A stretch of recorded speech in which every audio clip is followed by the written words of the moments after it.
Yeah, my name's Michael Brown and I'm the mental health coordinator for the College of Policing. I'm a West Midlands police officer, but they've loaned me out at the moment to the college, and that's where I'm working.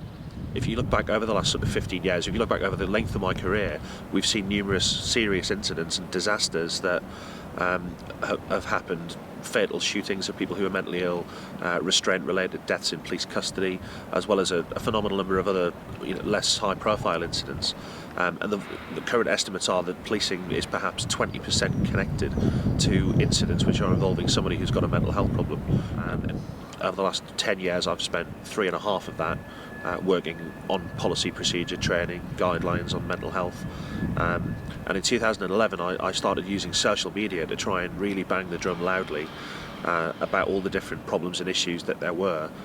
In the evenings and mornings when I wasn't at work, I was blogging and tweeting and things like that to try and make arguments about how we could do things differently, how we could do it better.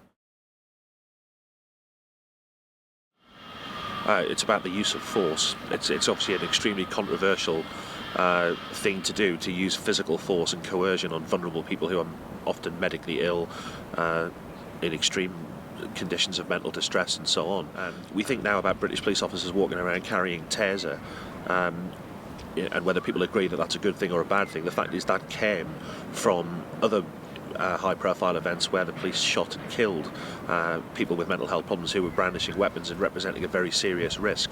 And the argument was that if the police had what they call less lethal options, they would be able to potentially take people who are presenting a significant risk with a sword, for example, potentially de-arm them and take them into custody without killing them, and potentially without injuring them at all. So the deaths in police custody have been dropping consistently for more than a decade.